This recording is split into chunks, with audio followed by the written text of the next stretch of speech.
I'm Jim West, Associate Director of BioTool Innovators, and I want to welcome you all here today as we're going to be talking about the applications and the process and the overview of BioTool Innovators for this coming year.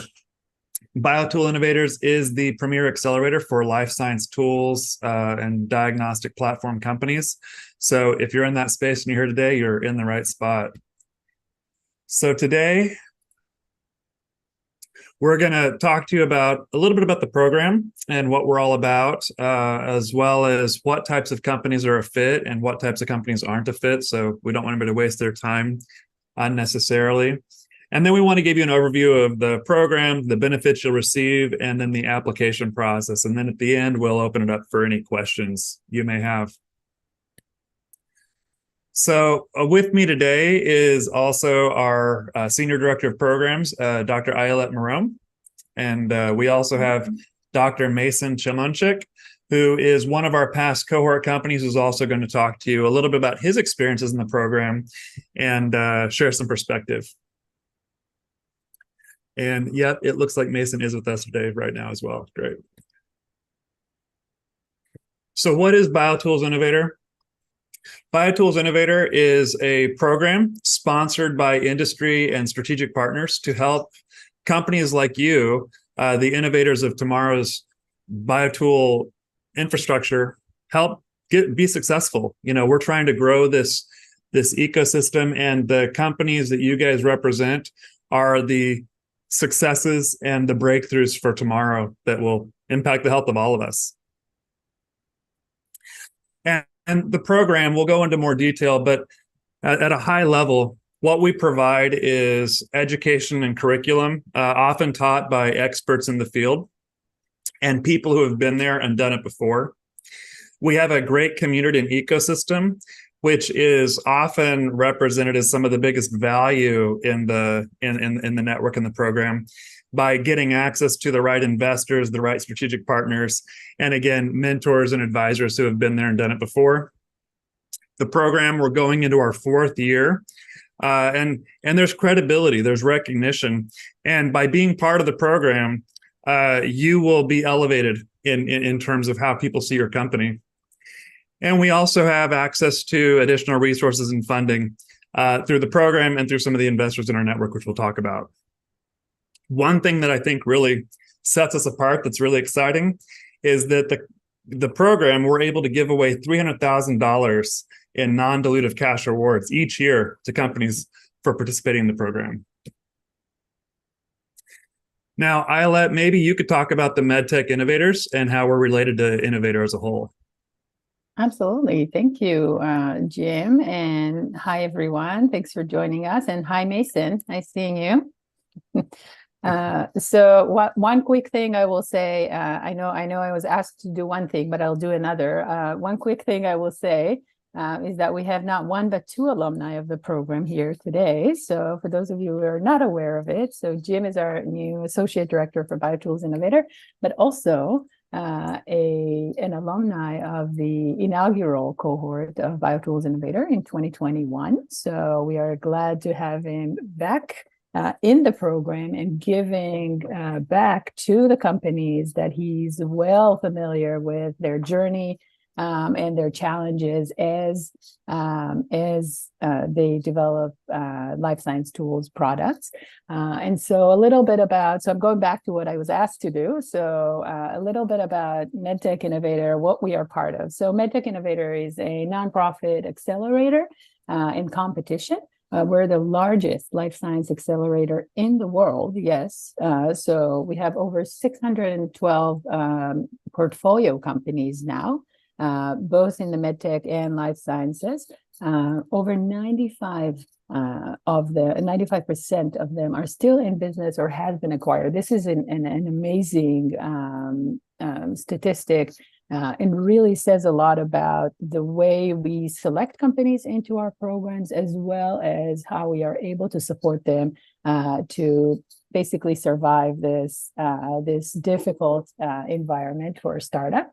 They have gone on, our companies have gone on to already raise more than $7 billion in follow-on funding after the program, and we have more than 40 exits or acquisitions in our portfolio. I think the statistics is that one of 4 investment dollars in the industry is going to one of our alumni, which is really a staggering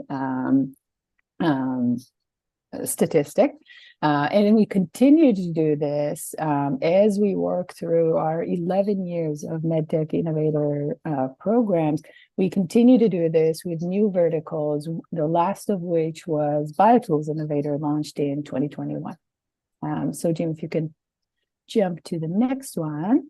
So BioTools Innovator, as I said, founded in 2021, really to support specifically founders of life science tools and molecular diagnostics, with over almost 700 applicants so far, 43 companies in our portfolio that we've supported, and you will hear from 2 of their founders today. We've awarded over $800,000 in cash prizes, and our companies have already, in this very short time span, have gone on to raise follow-on funding and even one acquisition that we're very proud of. So, giving it back to you, Jim. Thanks. Yeah, so it's a great innovative ecosystem with I think a lot of great traction and success behind it.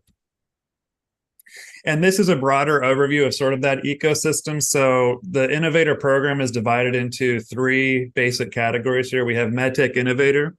There's also a MedTech Innovator Asia Pacific focused on that region. And then there's BioTools Innovator. And within BioTools Innovator, we have some of our strategic foundational partners like Broad Oak Capital and Research Corporation Technologies, RCT, which is a venture fund. We also have partnerships with Nissan Chemical, and we just brought on board Jabil. So happy to have them on board. And we're growing this portfolio. So it's a great growing network of people who are really interested in this category and companies like yours. We also have a broader ecosystem of participants. And you can see here we have strategics who are involved in all aspects of our process, from company reviews at the initial stages right now, through company selection, and eventually mentorship. We also have a group of investors who participate, subject matter experts. You may recognize some of these companies, but everybody from manufacturers, strategics. Wilson Sonsini is a great law firm in the field. Lots of great companies here. We have also nonprofit government relationships with BARDA, as well as NIH and others, and regional partners that we'll talk about more as we get into the flow of the program. So, and if I may, Jim, just jumping in here to say that this really is, and I'm sure you'll hear later from Mason as well, but this really is the strength of our programs, from MedTech to BioTools Innovator. The strength of our program is the people that you will be interacting with and working with closely during that program. Having people from these companies and these organizations working with you as mentors, working with you on specific aspects that are specific challenges for you. This is really the strength of this program, and how specific it is to life science tools, meaning the program really is dedicated to people that are developing tools like this. And we'll give some examples in a little bit of what does that mean to be a life science tool developer. But the idea is that you're coming into the program to be introduced to this network, to be part of this network, to leverage this network to help you further your business goals. So thanks, Ella. And Mason, Mason's here, and I think for me, especially looking at like the investors column here, it took me as a company about 2 years to really understand the difference between a biotech and a biotool investor. And so if I'd have seen this list and had access to these people, it would have accelerated my company significantly from the beginning. Mason, we'll talk to you in a minute, but do you have a similar sort of thought there? I agree with you completely. I think, when I was thinking about the advantages of BioTools Innovator, I was actually going to, I'll talk about the advantages, but the network is huge and talking to the right people is huge, right? So I think I put 90% of the rooms I pitch, I have to explain what mass spectrometry is and like why it's useful or whatever. But like at MedTech Innovator or BioTools Innovator, they're like yawning when I talk about mass spec, right? Like get to like the meat of the problem. And all the investors understand it, all the subject matters understand it. It's really refreshing, right? And if you're trying to raise money and like build your company, you need people that actually understand what the heck you're doing. So I agree, Jim. Like investors, partners, everybody. It's definitely nice, especially for BioTools, right? Where nobody gets what you're doing ever.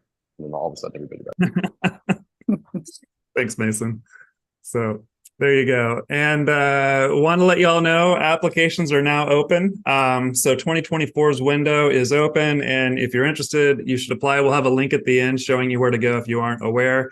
But we want to call out, we have an early deadline and a final deadline. So we actually have some early review processes that can get you a better review process, not better, I'm sorry, but a more broad review process. More people will see your application. And so if you can get it in early, the earlier the better, because we can distribute that more broadly and increase your access to the review stage people. We also have MedTech Innovator here. That actually means all of our applications are open right now. So we're accepting applications for not only the medical device side, but the BioTools side as well. So if you know anybody in your network who maybe isn't a fit for BioTools, definitely point them over to the MedTech Innovator because they're also receiving applications at the moment as well. So why do we exist? What you see in the photo, that's Paul Grand. He's the founder and CEO of Innovator. But we're here to support you guys. We want to help you succeed. We know how hard it is. We know how the challenges and the struggles that come in this journey. So our goal is to help you succeed. And that's why this program doesn't actually cost you any money out of pocket. We are able to offer this through sponsorships in the industry, and it doesn't cost you anything to apply or to participate if you're selected.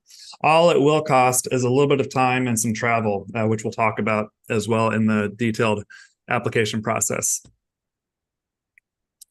So who are we looking for? This is really important, but it's also really hard. Sometimes there's ambiguity around these categories. And so we want to be throwing the net wide. And so if you are a product that is a life science tool, if you belong in a laboratory and a bench, if you belong at a CRO helping to run some analytics, some characterization, or your sample prep, or you're a chemical reagent or a diagnostic tool or platform, all of those are welcome. And it's really difficult for us to clearly say yes, no. So if you have any questions about whether your application is a fit or not, some things that maybe aren't good fits is if you're a therapeutic, if you're a biotech company developing an actual labeled indication with an FDA approved product, that's really not in our wheelhouse or category. But if your technology has some novel platform developments that can be used in a broad or variety of use cases by other companies or partners or people like that, that would definitely be in our wheelhouse. In the same way of diagnostics, if you're sort of applying existing platform technologies to develop a lab developed test or something like that, and you're selling a diagnostic product on the market, that may not be a fit for us. That could be a fit for the medtech innovators. But if you do have some technology in there that's novel and new and able to maybe do a diagnostic in a new way, that could be a fit for us. So we can take more questions at the end, but just want to give you a broad overview there as kind of who and what we're looking for. Ayla, do you have anything to add? Yeah, sure. I'll jump in here and say that specifically for diagnostics, so There are a lot of questions about diagnostics. Many times you will get an answer of, this is kind of in between the programs, apply to both. We will kind of triage this later on as we review the application. One thing to look at, everything that is really an enabling tool to biotech or pharma is a fit for this program, except for the actual therapeutic, as Jim mentioned. With diagnostics, I would say if it's an imaging-based diagnostic, definitely medtech program. If it is a molecular diagnostics, more likely BioTools. And again, diagnostic is kind of a gray area where you might be a fit for this or this. It's mostly based on what ecosystem you would mostly benefit from as an innovator. And so my big picture recommendation is, if you are unsure, email us, ping us, let us know. We can kind of help direct you to where you need to be.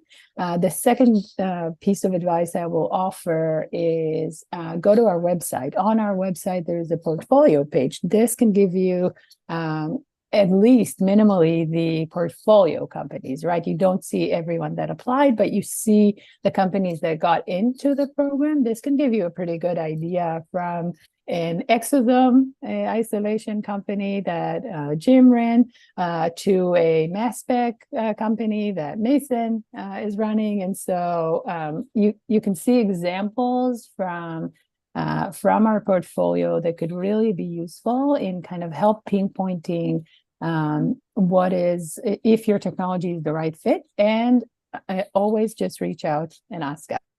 So that will be my advice. Thanks, Ayelet. And we have a question that came in, which we can address now, which is the drug discovery technology section for companies utilizing tech or companies supplying tech? Ayelet, what do you think about that? It's a little bit of both. I'm sorry, I don't have a more clear answer. It really is on a case-by-case basis, but drug discovery can mean a lot of things, as you are all well aware. And so that can be in the lead generation, or in the actual the optimization process. It can mean a lot of things. It really depends specifically what your technology is. You could be one that is utilizing these technologies, or ones that are developing this technology. It really does depend. If there's a question that is specific to your case, you could either type it in here, or we could schedule a quick meeting after this to kind of take a deeper look at your technology and say if it's a fit or not. So. Thanks, Ayelet. And here we just have a sort of a breakdown of the application areas our companies have participated in. Here it's actually quantified. So most companies obviously have multiple categories or applications that they work in. So these don't obviously total to the sum of our companies, but you can see that there's a lot of spread in terms of the types of companies. And if you don't see your category here, that doesn't mean you're not welcome. This is just a historical view of the companies that have made it through the program and the areas they participate in. And I'll just jump in on this one, just to say two of the biggest areas that we've seen growth in the past year. And some of these are new categories that were added last year, so it may be misrepresented here, but you can see, I can tell you that cell and gene therapy, bioproduction, these two have been really kind of on the rise. Precision medicine is a category that we've added last year and is already pretty big. So absolutely, I would say a trend that we're seeing.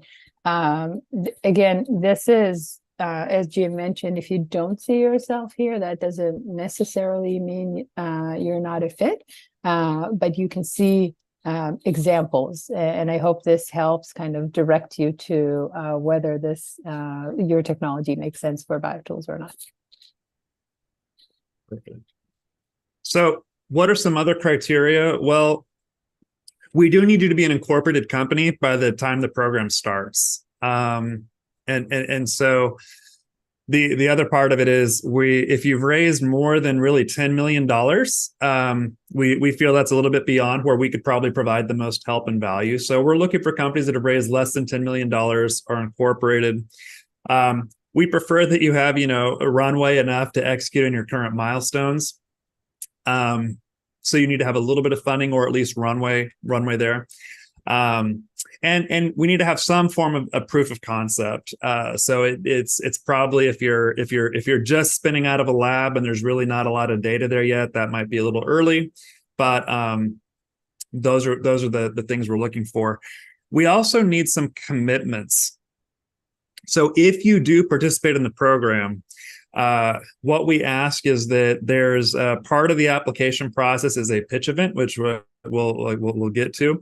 But we need to have a commitment to be able to go and participate in the pitch event. We have a kickoff in-person summit as the beginning of the program.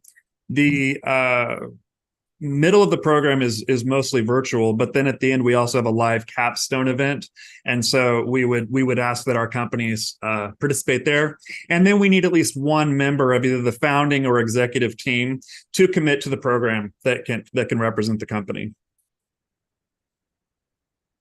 So going through past companies, again, just giving you a little flavor of the stages of companies. So if you look at the bottom left here, you can see that the funding stage is all the way from pre-seed to Series B. So there's a wide range there. But a lot of companies are at the seed or Series A stage. And we also have anywhere from sort of prototype all the way through paying customers. So there's a wide gamut there. All are welcome. But that's kind of how the breakdown goes there. And then in terms of the application business sectors, you can see a quarter of the businesses have some component of software. Half of our businesses have some component of a service. And half of them are chemicals or reagents. And the other half, a little more than half, is equipment. So that's just, again, an existing overview of the existing companies. Doesn't mean your application wouldn't be welcomed. Those are the categories we've had historically. And I'll quickly add to that based on a question that is in the chat, James, with regards to business models. So drug, if you have a drug candidate that you're developing. So if you have both a drug candidate that you're developing and a platform that you're developing, you are more than welcome to apply to the program. Your application should focus on the platform side, whether it's a drug discovery, drug delivery, or diagnostic development, diagnostic platform development. You're more than welcome to apply. This is a good fit, but your application should certainly focus on that and not on the therapeutic side. So just to clarify that point. And here's a view of the companies that have been through the cohort. Based on the x-axis here is their equity funding to date, and the y-axis is their development stage.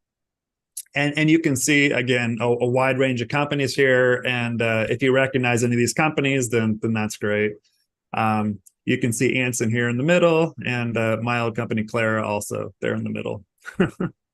I think one other thing to note here, again, this is at the time of starting the program. So we look at this at the time of application, actually.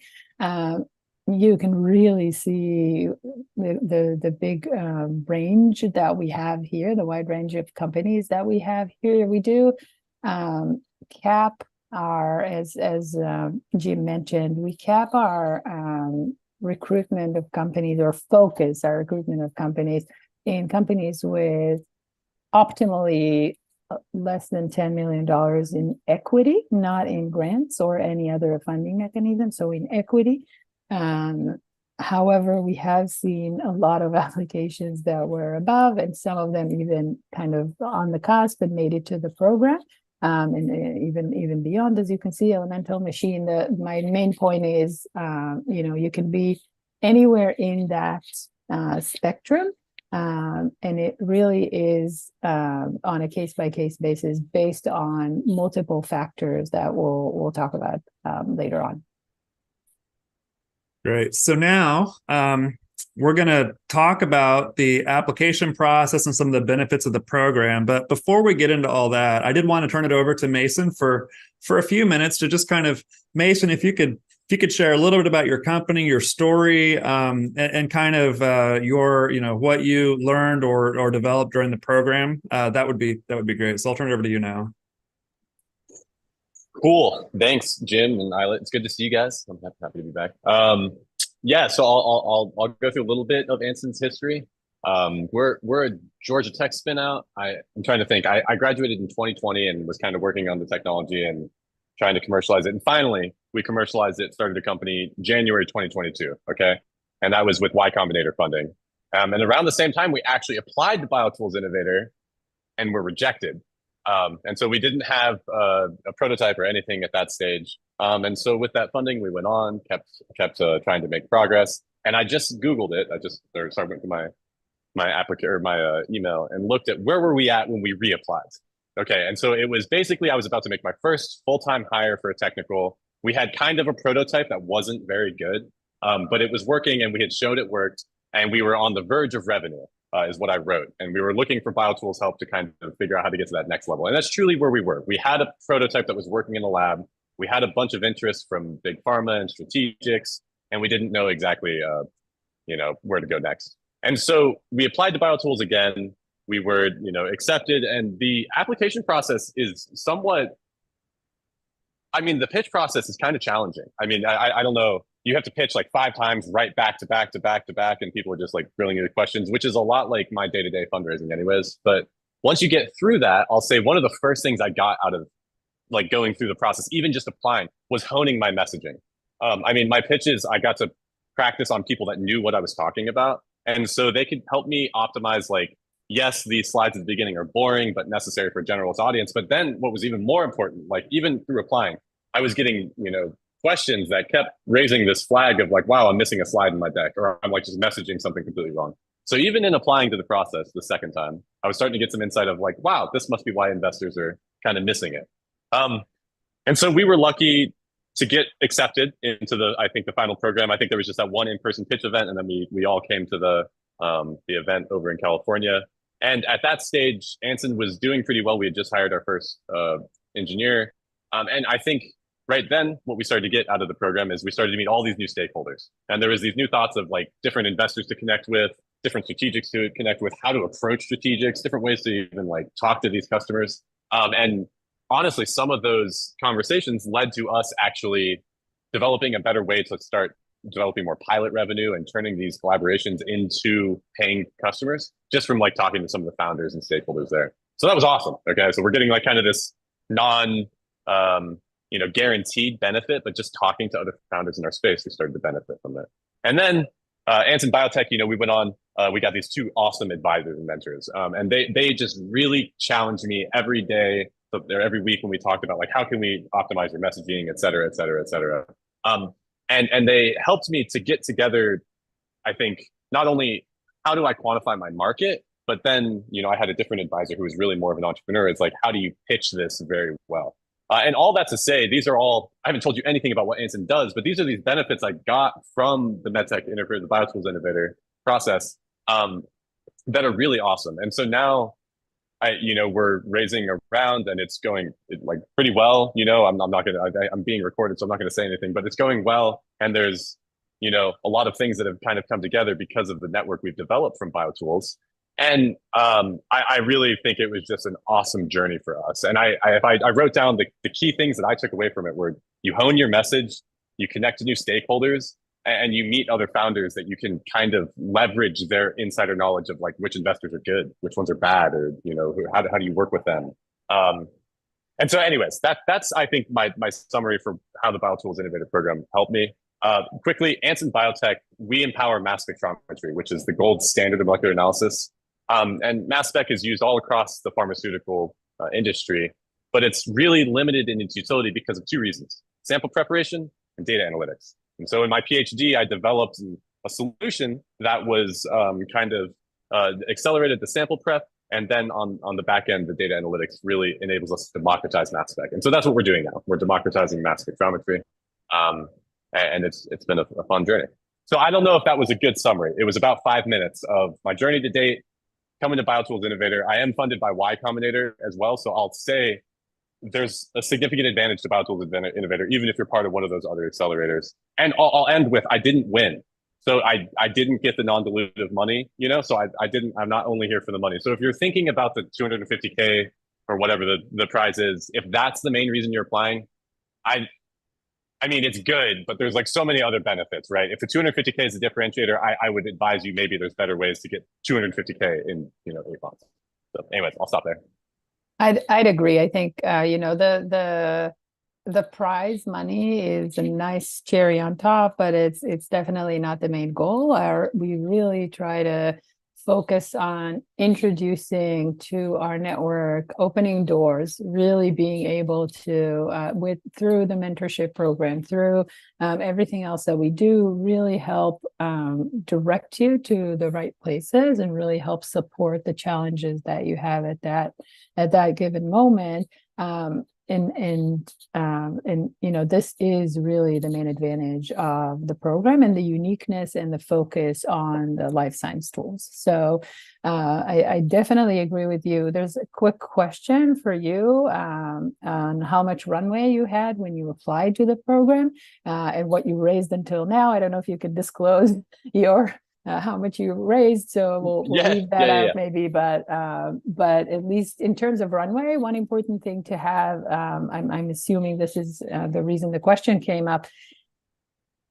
We do optimally want people to have enough runway to keep the lights on for for the next 6 months, at least to a year, preferably more, so that you can really execute on some of these things. You'd be meeting strategics and investors, and those signals or the ability to execute on the things that people support you on in that ecosystem is important. And therefore, we would like to see companies that have the runway to act on the advice that they are given. It doesn't necessarily mean you have to have 2 years of runway and enough money in the bank to survive without doing anything further. That's definitely not the case. And I know a lot of companies are kind of buckling down, really kind of reducing their burn rate. That's all great. It doesn't necessarily mean you have to be to have a big bank account for your company, but a healthy bank account. But it definitely means you have enough to sustain the company in the short term. So I'll give it back to you. Yeah, thanks, guys. And I think it's flexible. There's no hard answers here. If you're in the middle of a raise, that's okay. Yeah. We want to make sure you're not going to go to business in the first 2 months of the program. Yeah, I can tell you, I mean, this is like non-confidential and we are proud of this, right? I think when we applied, I think we had about a year runway or something. I don't remember. I'm looking back. They would probably know better than me, right? I must not have had less than a year. They probably wouldn't have let me in. I don't know. But we've raised to date 1.5 million. And I think that's one of our highlighting features, actually. We tell investors this a lot. And BioTools helped us hone this messaging, is that we're incredibly capital efficient. And so we're looking at a much larger raise now. But just to say, yeah, we had a little runway. It's helped us raise, but it's a tough market, like everybody will tell you. So.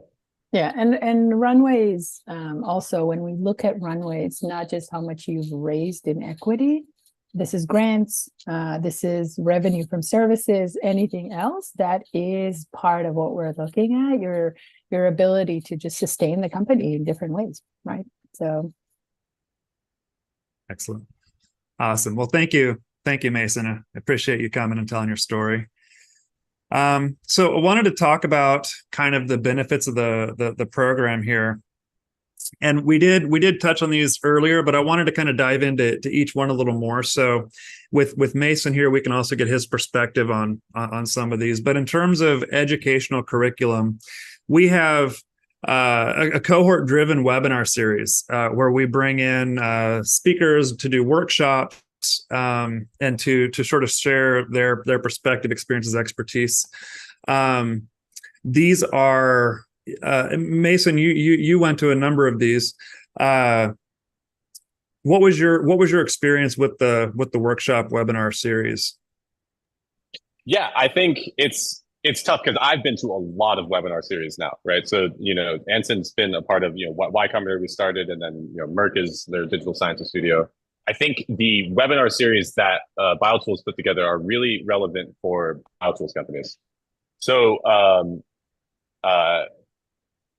what is unique is when you're talking about, let me put it this way, partnerships with big tools companies, right? For example, I think you guys had like a similar one to this. The advice you have there is so much more relevant to like a tools company and how you're going to work with them versus like a platform therapeutics company, which is 90% of the advice out there. So I found a lot of them to be incredibly helpful. And then some of them were less helpful to me because like I don't need advice on that particular topic. But I've talked to the leadership at BioTools about this. There's so many innovators and entrepreneurs that benefit from a lot of these topics, and they're really well done, and they bring people in that are really knowledgeable, and really good use of your time. So I'm pro the workshops, both in person and virtual. Awesome. Thank you, Mason. And I think one thing that you've touched on that I want to kind of emphasize, one of the all-time favorites, not surprisingly, is the fundraising webinar. Right, having 4 to 5 investors that are active, leading tools investors in the room, talking to you, being able to answer the cohort questions.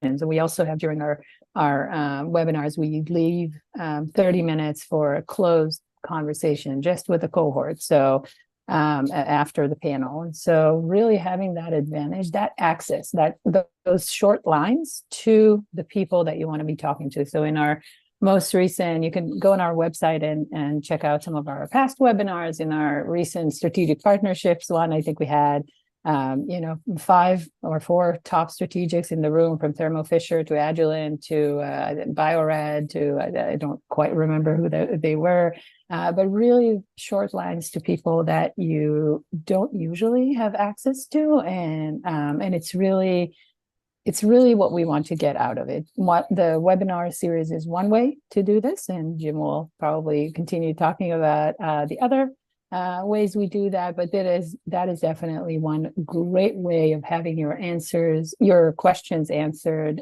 specifically, and continue a relationship with these people from these webinars. So that is Excellent. The goal. So yes, that's kind of the curriculum part of it. It's not too intensive. It's at your pace. We also have the community, and I think this is most people, and maybe my favorite part as well. I think some of the things that we're able to bring together in this ecosystem are just so exciting. Like the right strategics, the right investors. We've covered those, but what you haven't heard about is like the alumni network. So we have these events. People come back. So Mason, you might run into him at the kickoff or at the close of the program. We are, if you're a member of the program, you've gone through it before, we're giving out invites to a JP Morgan networking event coming up in January. So if you're raising a Series A or a Series B round, there's still value post the program in the network and being able to re-engage and stay connected. And if you have specific questions or a challenge in your company, we can get you in touch with people who can help you with your specific challenges and problems as well, not just now, but anytime in the future. We also have the mentorship, and this is a growing program, but everybody will get at least one mentor, but maybe more, depending on what you're trying to do. And it's really great because you may find out you have a strategic mentor who can give you insight about market, sales, first entry points, lots of really valuable information as you're building your company from a company that you'd probably have a hard time getting information like this from in an authentic way otherwise. but also entrepreneurship. We've got great people who have been there and done it, and can give you some of that sort of boots in the ground feedback and advice. And while we offer them through the program, I think what we find, and Mason, you can jump in here too. A lot of these relationships definitely last far beyond the confines of the program. Yes, I completely agree. I mean, there's not only my mentors, right? And I was one of the lucky ones, right, that had two mentors, but people that you meet outside of the mentors that I am having, I mean, a lot of connections with.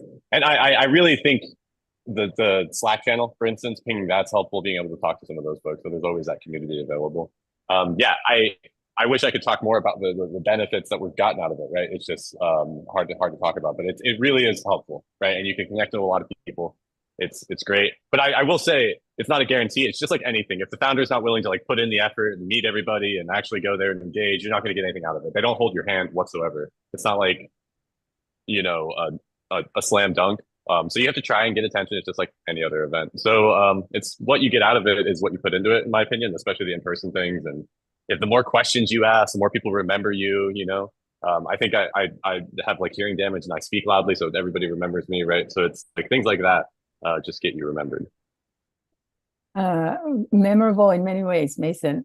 So I just want to add a little bit about mentorship. So the mentorship program has actually really grown in the past couple of years. And one important thing to remember here, a lot of programs offers mentorship. What we really take pride in is how customized the program is. So the mentorship process, the mentor matching is really based on a couple of different things. One is one are the goals that you specifically have for your company in the short term. So we work with each company that gets into the cohort, and that's part of course the consideration of whether or not they would make it into the cohort. What are the goals, right? What are the challenges that you're currently facing? With that, we look into our ecosystem and their networks of networks and beyond to find the right people that are part of our part of this delicate fabric to make sure that the mentors work with you on those specific challenges. So really one-on-one mentorship with either the mentors as a group, a couple mentors as a group, or with each one of them on a different goal, really depending on how different these goals are for you and what's the effort that you'd like to put into it. And it is really an important point. You have to be proactive. You have to take responsibility to do your homework. There are no real homeworks, no grading, but the mentors will definitely ask you hard questions, give you things to do, and it's really up to you to leverage that. So if you're able to come to a discussion with Thermo Fisher, and you're in 5 years down the road, they are your potential acquirer. These are important conversations. With Thermo Fisher was just one example, but that's kind of where I'm going with this.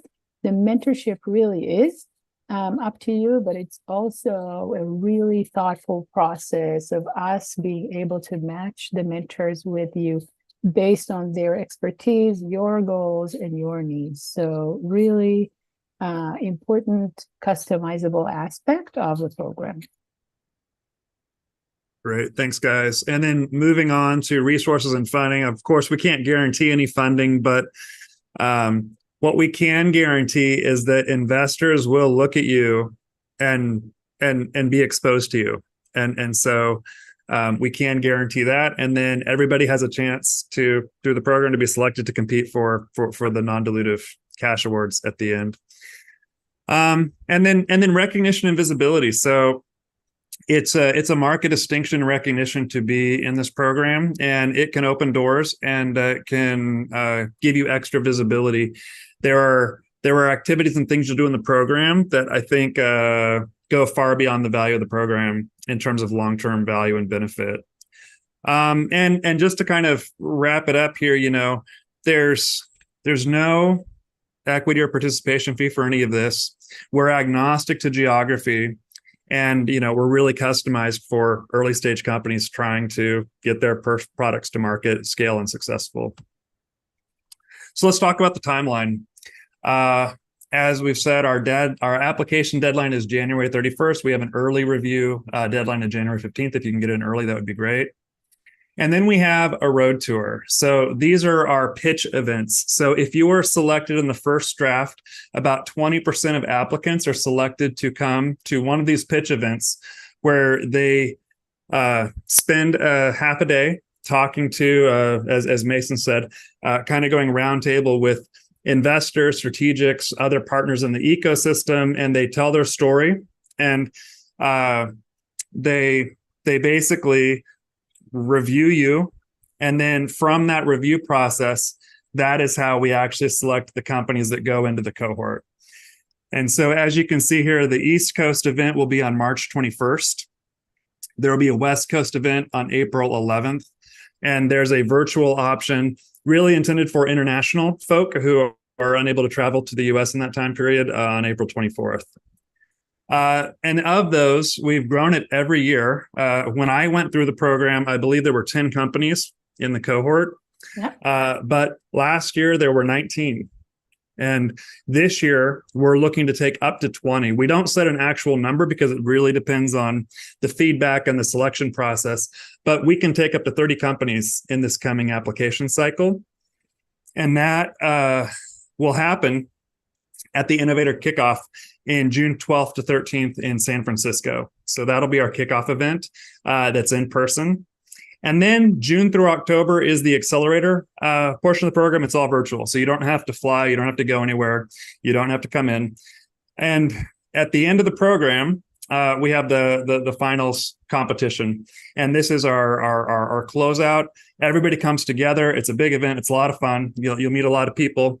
And that we're still working out the final details for, but it'll be in October at a location to be decided. But we are going to be giving away $300,000 in the non-dilutive cash prizes there. So let's talk about the road tour. And this is a historical information here from 2023.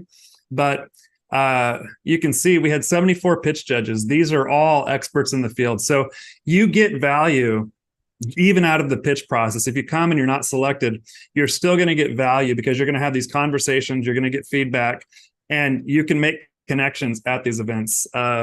It's pretty, at the end of the day, though, it's a 6% acceptance rate. So it's a pretty competitive program, but we definitely, that's part of what makes it so valuable and prestigious to make it through. The summit, Ayelet, maybe you could talk about the summit here. Absolutely, yeah. So Innovator Summit, this is actually a really exciting event. It's a 2-day kickoff to the program that is full of networking opportunities, keynote speakers, workshops, mentor workshops. There are a lot of opportunities and more. There are really a lot of activities. I won't go into each and every one of them right now. But this summit has actually grown and evolved over the years. It was an in-person event for our MedTech program, our BioTools program in its first year was during COVID, so everything was virtual. But then in its second and third years, we've really grown the program, and part of it was bringing everyone together to the Innovator Summit as part of the big cohort of about 100 companies a year across our programs, both from Asia Pacific and the US.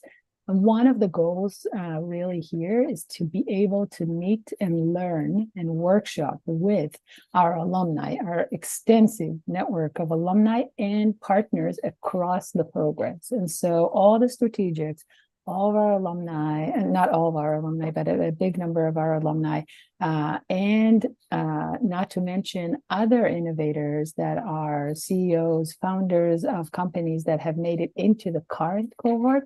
So you're looking at about 100 companies per year of current cohort, as well as alumni, as well as strategic. This is a very big event that you would be part of. I don't know, Mason, if you want to maybe jump in and say something about the summit, or if you remember some of your experiences in the summit, you're welcome to talk about this. But this year was really the first time we brought on all of our programs together to the summit. It was a great success, and we are planning to continue in doing it this year. So whoever makes it into the cohort will definitely benefit from that. Mason, you want to jump in, say something? I don't know if you still remember this. It was quite a while ago. Yeah, well, I think I'm right there. I think that's me, the blonde right there. I don't know. It could be me in my blue Anson You're right. But yeah, seriously, the retreat is great, right? There's a bunch of I think you have these like circle lectures where they're just kind of like, talking about like there's one I still remember, like the technical debt, or like the different types of debt you have in your company, right? And how you deal with that. So that was awesome. I don't know. It's just like everything else, I think, where if you don't make the best of it, you're not going to get the most out of it. I'm really introverted, believe it or not, and it like takes a lot out of me. So I have to, be ready. But if you just talk to everybody at this, there's so many wonderful people that are willing to help you. So I had a good experience with it, and I do remember it for the most part. It was at a pretty cool, computer science museum. So. Yeah, it was in the Computer Science Museum, and will continue to take place there. So yeah. Fantastic. We have a quick question here. So if we've been formally recommended by an alumni or a mentor in the program, does the application process change? A little bit. So there are two ways to be recommended to the program. One is through nomination. We do send out to all of our mentors and our alumni the opportunity to nominate companies. These companies that are nominated will come in through a separate application channel, which eventually funnels into the same pool of applications. However, it's flagged as a nomination, which means we give it a priority review. So it's reviewed earlier, typically by more people. And so we treat it as a nomination by a vetted ecosystem member, definitely by our alumni as well. The other way is in your application, when you have the how heard, you have a question that says, how have you heard about the program? Please make sure to drop the name of whoever recommended the program or agreed to nominate you. And we will use this to filter and create a nomination tag to this application. So feel free to do this. This is really important. We do trust our ecosystem and love getting nominations. Excellent. Thanks, guys. So moving on to the accelerator program, and we've talked about all this before, but just a little kind of one more time. The value here is the program. It's virtual. You have virtual mentors who you meet with on Zoom calls and things like that, and then the targeted workshops. And if there's a specific thing you're struggling with, wanting to learn, we don't have these things fully defined. We can curate the content to your specific needs as we're moving forward. So then we have the capstone event. Again, Isla, you've been to 3 of these now. Maybe you could kind of just talk about what that event's like and that experience for people. Absolutely. Mason, we planted another picture of you just so you could feel comfortable. I wanted to kind of talk a little bit about the capstone event. So the capstone event is really our grand finals. This is where we select the grand prize winner. And the video competition winner, which we haven't talked about here, but is another component of the program where the companies create a 1-minute video to use for any marketing needs. And so part of the capstone event, which is in partnership with Thermo Fisher, sorry, we forgot to put this on the slide. Thermo Fisher has been our long-term partner in this, in building the capstone event, designing it and executing it every year. And is there with us during the event as well as parts of the program. And so really the goal of the event is to bring together all of our ecosystem, a lot of new tools investors, new tools strategics, new tools experts, that to network with our companies as well as the competition itself. During that competition, we like to make it interesting, and so this is a live vote, audience vote, during the event for the grand prize winner.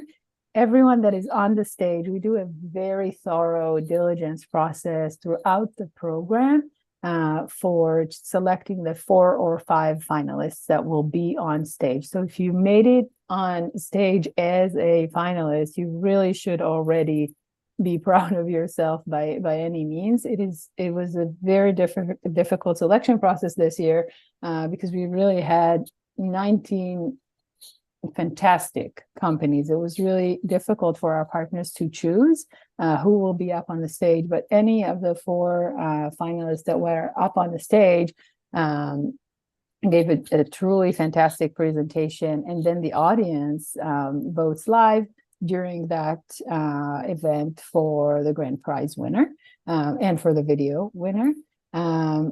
One other thing I wanted to say about the capstone event. So again, this is kind of to celebrate all the companies in the program are showcased during that event and are able to network and meet with the investors and strategics in the audience. And this is, a very important important part of this. So far, all of our capstones events have been in Carlsbad, California, in aligning with the meeting on the Mesa cell and gene therapy meeting. This year, as Jim mentioned, we are actually reconsidering where that will take place, given that this meeting has relocated to Arizona now. And so we are considering where the capstone event will be, and we are in discussions with our partners at Thermo Fisher and our other program partners to have that decision made soon. So more to come. All right. Thank you, Ayelet. So let's wrap this up. So how do you apply? Well, you can go to our webpage, biotoolsinnovator.org/apply. You can highlight the QR code here. We've got another one on the next slide. And then you apply for the program. You create an account, and then it walks you through creating an account. And through that process, we actually have a joint application. So at the beginning of the application, you need to select, are you applying for MedTech Innovator, Asia Pacific MedTech Innovator, or BioTools Innovator? So you can only select one, but just make sure that you pick the appropriate application, and then you can fill it out online and submit it. It's a neat program because it actually saves your application along the way, so you never have to worry about losing your your data. It's always there, so that's a nice little thing there. And just to sort of drive this home, early deadline applications are January 15th. If you heard Ayelet talking about the nomination process, it's a way to boost your, review cycles without the nomination process if you get it in early.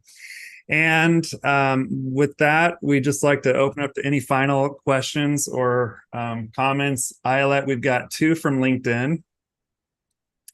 One is, how many companies from the virtual pitch get to the cohort? So it's actually a great question. There's no set number from each pitch event. We only make the decisions with our partners during the selection committee after all of our pitch events are completed. So in each pitch event, we have judges' deliberation.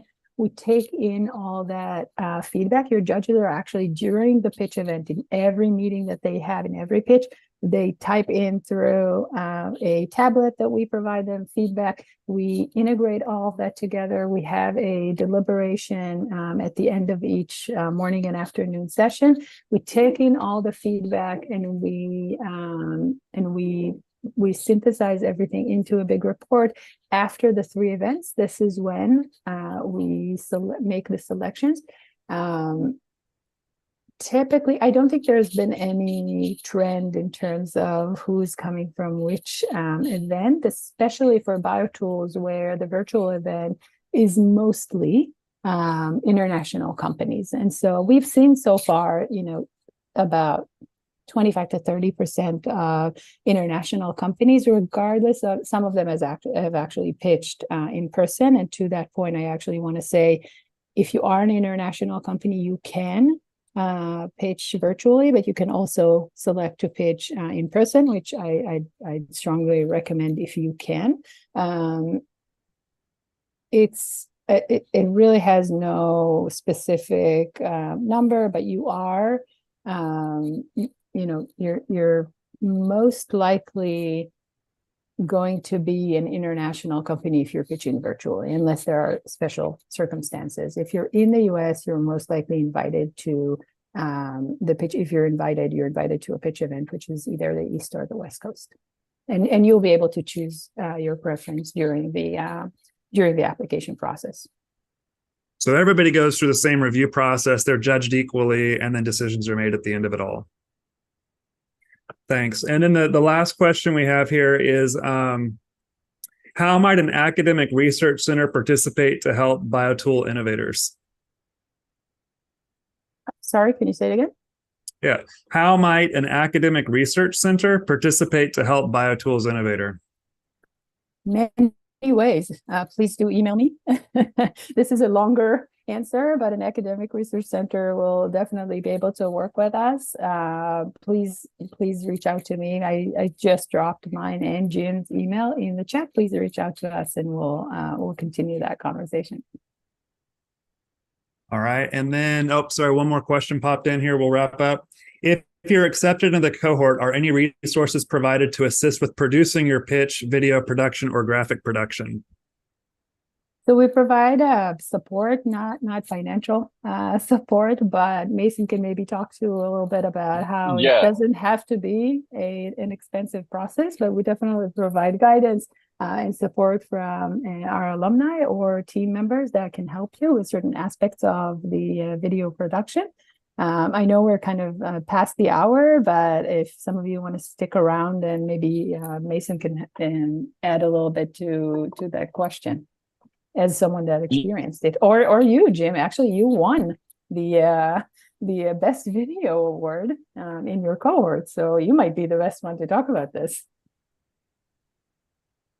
I'll go quickly because I have a call and I have to hop off. But the video. Oh, I think we lost you. We just lost your audio, Mason. Yeah, sorry. We lost your audio. Because my audio's back though, isn't it? It seems like it's back. So anyways, the video is such a good use of your time, and I totally forgot about it. But like, there was many investors that were like, I didn't understand what your company did until this video, which upsets me. But anyways, we found a local resource and did it very, very cost effectively. There's tons of people in the ecosystem that can help connect you to people, but BioTools is not going to hold your hands. But this is one of the more important things that came from that program. I love the video. I think Jim probably agrees. You guys said it to me that the video would be one of the more useful things, but I can't tell you. I mean, the stills. If you go to our website, you'll see the video playing in the background. It's such a good outcome.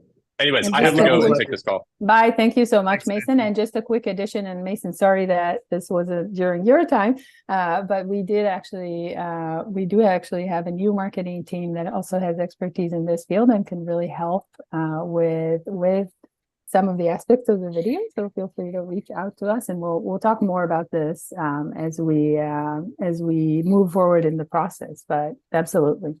And Jim, you may want to address this as well. Bye. Thank you, Mason. Thank you for being here. Yeah, no, I think Mason captured it. I found it to be one of the most valuable things we did in the program. I use it in a lot of marketing, investor outreach. It told our story in a really nice, concise, professional way. We also use local resources to do it very cost effectively, but I wouldn't worry too much about that. We'll help you figure it out. It'll get done. But it is, if you do get in, I do think it's one of the most valuable things you kind of get out of the program. From my perspective. And our mentors certainly help you. Believe it or not, I think the most difficult part of the video is not the technical part. It's really the storytelling. And our mentors do help with the messaging and understanding how to kind of tell your story throughout that video when you have just, 1 minute to tell your story. So our mentors have definitely supported companies in what I see as the most challenging part of this. To make this an effective video, you really want to tell a good story. All right. So I know we're kind of past the hour. Any final questions? If not, please feel free to reach out to us through email. on our website, there's also, I believe, a contact form. So you can feel free to reach out through that as well. All right.